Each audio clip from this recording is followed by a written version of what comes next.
Soy el abogado agrario Ramón Herrachela. Te comparto el WhatsApp 6691 137043. Repito, 6691 137043 para que en caso que tengas alguna duda, alguna pregunta y te quieras integrar al grupo donde compartimos esta clase de tema, lo puedes hacer. Es gratuito. En Facebook te recomiendo que te integres a la página Derecho Agrario. En YouTube puedes encontrar este video y más de 300 más en el canal Ramón Herrachela. Este tema aplica para ejidos y comunidades por igual. Y por equidad de género, cuando me refiero a ejidatario, también abarco a la mujer. Ambos géneros, solo singularizo por la cuestión de los tiempos. Pues bien, ganó el tema del análisis de la ley agraria. Inicio con el artículo 28. Ese artículo en especial se refiere a las asambleas de formalidades especiales. Lo de especiales es por los requisitos, por la serie de requisitos que se deben de reunir forzosamente. Son requisitos mínimos indispensables, son requisitos de legalidad, por eso lo de especiales. De hecho, en ocasiones se les llama asambleas duras, precisamente porque una vez que se celebran, es complicado que se lleguen a anular total o parcialmente, sobre todo cuando han pasado los 90 días. Iniciamos, artículo 28. Leeré el párrafo, hago una pausa y doy la opinión o crítica o interpretación correspondiente.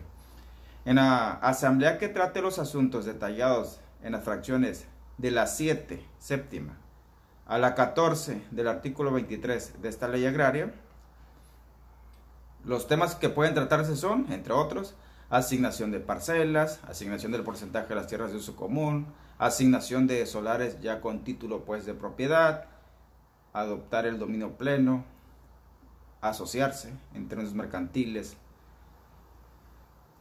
Deberá estar presente un representante de la Procuraduría Agraria. Por lo general va el delegado o el residente o algún abogado.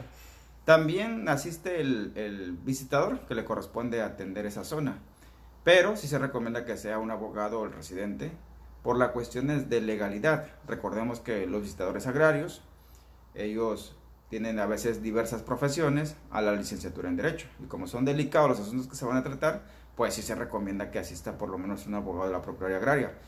Y por cierto, no es exclusivo de la Procuraduría Agraria, también puede ir un abogado particular, independientemente de que también deba estar presente pues un representante, un funcionario de la Procuraduría Agraria. De acuerdo al artículo, también debe estar presente un fedatario público. Quienes asisten son los notarios públicos. Los corredores públicos no se meten en lo agrario, ellos andan allá en lo mercantil, en lo comercial. Continúa el artículo. Al efecto, quien expida la convocatoria deberá notificar a la Procuraduría Agraria sobre la celebración de la asamblea. Se acostumbra, como una especie de garantía, de aval, de legalidad, de formalidad, que también firme el delegado o el residente dicha convocatoria y también contenga el sello de parte de la Procuraduría Agraria, además el sello pues del ejido o la comunidad correspondiente, con la misma anticipación requerida para la expedición de aquella de la convocatoria. Deberá proveer lo necesario para que asista el fedatario público. Esta última, asegurarse que se le avisó, se le invitó a la Procuraduría Agraria, al notario, es obligación del comisariado ejidal. Sobre él recae esta responsabilidad. Continúa el artículo. La Procuraduría Agraria verificará que la convocatoria que se haya expedido para tratar los asuntos a que se refiere este artículo, es decir, que se asegure a la Procuraduría Agraria que se van a tratar asuntos que están permitidos por este artículo que estamos analizando, y que dicha convocatoria se haya hecho con anticipación y las formalidades que señala el artículo 25 de esta ley, que ya analizamos. Por ejemplo, de que se elabore, de que se imprima, firme, selle y se fije físicamente en los lugares más visibles del ejido o de la comunidad. Dice el párrafo siguiente: serán nulas las asambleas que se reúnan en contravención de lo dispuesto por ese artículo. Es muy probable que la rechace el RAN si no se respetan estos requisitos esenciales de formalidad. O, en su caso, cualquier ejidatario, cualquier persona con interés sobre esa asamblea puede demandar su nulidad, ya sea parcial o total. Eso sí, no es caprichosa la demanda, tiene la obligación de probar qué requisitos faltaron o en qué consistió lo ilegal, lo indebido, lo incorrecto por parte de quienes intervinieron en dicha asamblea. Vayamos al siguiente artículo, 29, Ley Agraria. Cuando la asamblea resuelva terminar el régimen ejidal, el acuerdo respectivo será publicado en el Diario Oficial de la Federación y en el periódico de mayor circulación en la localidad en que se ubique el ejido. Previa liquidación de las obligaciones subsistentes en el ejido. Las tierras ejidales, con excepción de las que constituyan el área necesaria para el asentamiento humano. Es decir, si se va a desintegrar el ejido, el pueblo se salva, se queda el asentamiento humano. Serán asignadas en pleno dominio a los ejidatarios de acuerdo a los derechos que les correspondan, excepto cuando se trate de bosques o selvas tropicales. La superficie de tierras asignadas por este concepto a cada ejidatario no podrá rebasar los límites señalados a la pequeña propiedad. Si después de la asignación hubiese excedente de tierras o se tratara de bosques o selvas tropicales, pasarán a propiedad de la nación. En pocas palabras, el ejido que decidió ya no existir como persona moral, a lo mejor no se consiguió el objetivo, a lo mejor no están resultando conforme a lo planeado porque hay ejidos de reciente creación. Deciden sus integrantes terminar el régimen ejidal, desmantelar el ejido, pero con previa aprobación, en ese caso, de un dictamen que elabore la Procuraduría Agraria. Dentro de las obligaciones que tienen antes de liquidar es de que liquiden, paguen o cubran las deudas, si es que las tienen, como persona moral desde luego. Y el pueblo se queda, lo que son las tierras de uso común, lo que son las parcelas se van a repartir, dice aquí el artículo, excepto las que son bosques y selvas, esas se quedan como parte de la propiedad de la nación. Artículo 30.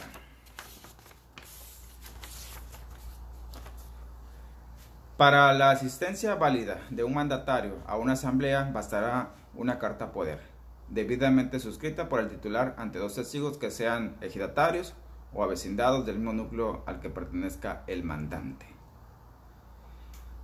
Es importante señalar que las famosas cartas de poder solo aplican para asambleas de formalidades simples, esas que abordan los temas de la fracción 1 a la 6 del artículo 23 de la Ley Agraria. Bueno, excepto la fracción tercera también, que más adelante explicaré. Esas cartas poder son las que se consiguen en las papelerías o se imprimen directamente de los formatos que se encuentran en internet, o también tienen la alternativa de que se les otorgue un poder notarial. Basta con un poder para pleitos y cobranzas, le pueden agregar ahí la cláusula especial para la representación legal en el ejido, trámites en el RAN y situaciones así. O la carta de poder la pueden ratificar ante el notario, cosa que no recomiendo, pues el notario les va a cobrar de todas maneras. Mejor basta con que elaboren un poder para pleitos y cobranzas. Una recomendación importantísima: no anden otorgando, ustedes ejidatarios, comuneros o abogados, colegas, abogadas, no anden sugiriendo que otorguen poder para pleitos y cobranzas y actos de dominios o poder ilimitado. No, no, no. Conozco varias historias de uso indebido que le dieron a esa clase de poderes. No se ocupa tantas facultades, no se ocupa tanto poder. Basta con el poder para pleitos y cobranzas. Y si puede especificar en una única cláusula que es nada más para efectos de representación en el ejido o trámites en el RAN, representación en el Tribunal Agrario para pleitos, negociaciones, etcétera, con eso es suficiente. En serio, no anden arriesgando, porque la persona que trae un poder que incluye facultades para actos de administración y dominio, hagan de cuenta que es el titular de los derechos o de la tierra y puede hacer y deshacer. Por eso la importancia de que no otorguen esos poderes, ni aun a los parientes, familiares, compadres. La tentación es canija. En el caso de las personas incapaces, legales, si son ejidatarios, porque la ley no los discrimina, estarán representados pues por su tutor legal, por quien el juez familiar o civil les haya asignado. En caso de los ausentes o desaparecidos, puede acudir, como ya lo señalamos en artículos anteriores de acuerdo a la ley agraria, su causaviente o la persona que tiene la expectativa de ser el sucesor o la sucesora preferente, puede ir a las asambleas en su representación. Continúa, en caso de que el ejidatario mandante, es decir, el que otorga el poder, no pueda firmar, imprimirá su huella digital en la carta y solicitará a un tercero que firme la misma y asiente el nombre de ambos. Es decir, está claro. El mandatario solo podrá representar a un ejidatario en la asamblea para lo cual se le confirió el poder, debiendo quedar asentado en el acta de la asamblea la participación del mandatario y el documento con que se acreditó. Generalmente le piden una copia o que deje el original ahí. ¿Y por qué le señalaron este artículo, este párrafo singular, que es un poder por cabeza?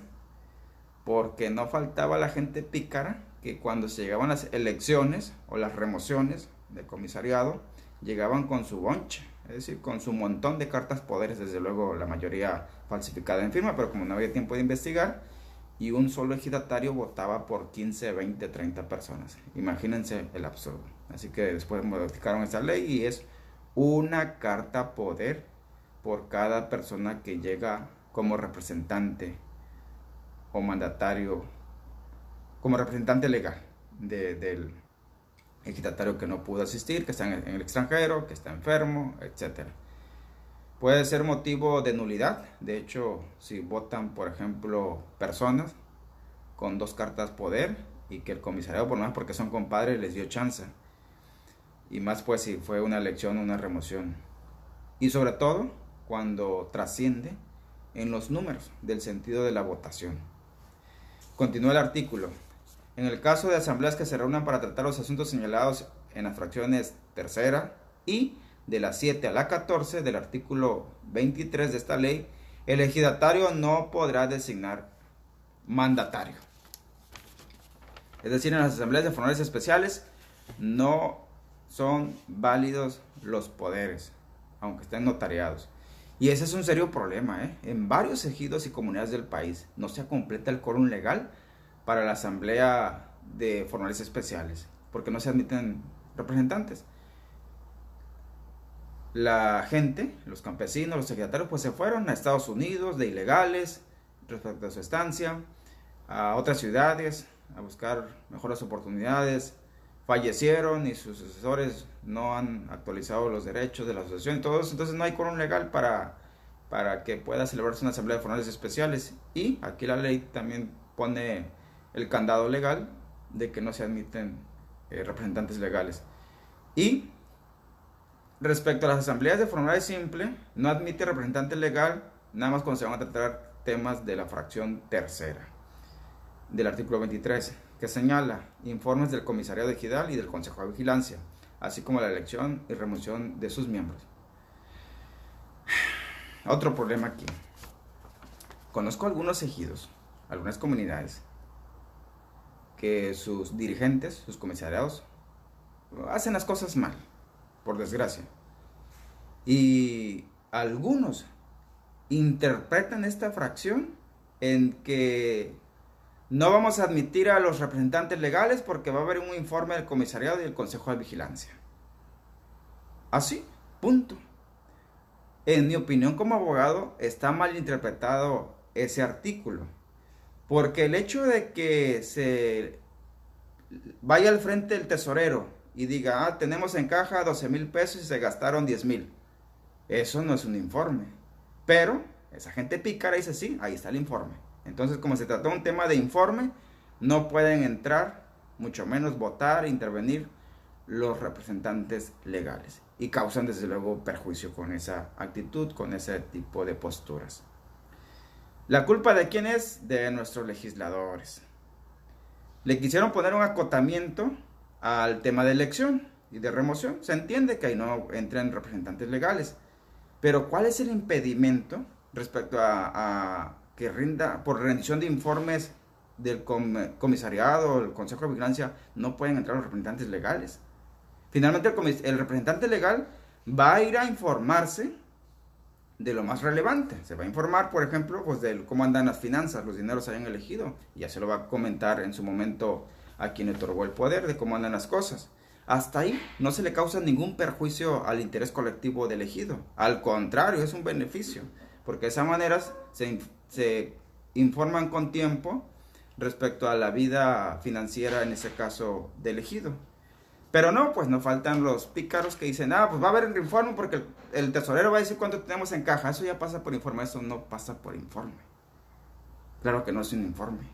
Un informe en términos de contabilidad es complejo, es completo, debe ir sustentado, debe llevar cuentas y más operaciones. Entonces, pues, al modo, a los legisladores se les hizo fácil, juntamos aguas y aceite en esa fracción y acá se las arreglen. Y ahí está, pues, el problema. Pues así las cosas con los 3 artículos. Vamos a continuar sometiendo a votación los artículos restantes, más temas que vayan surgiendo en el camino. Gracias por tu atención, gracias por tus saludos. Deja tus preguntas, también tus comentarios son valiosos. Pasa un excelente fin de semana, hay que cuidarse de la pandemia y nos vemos pronto.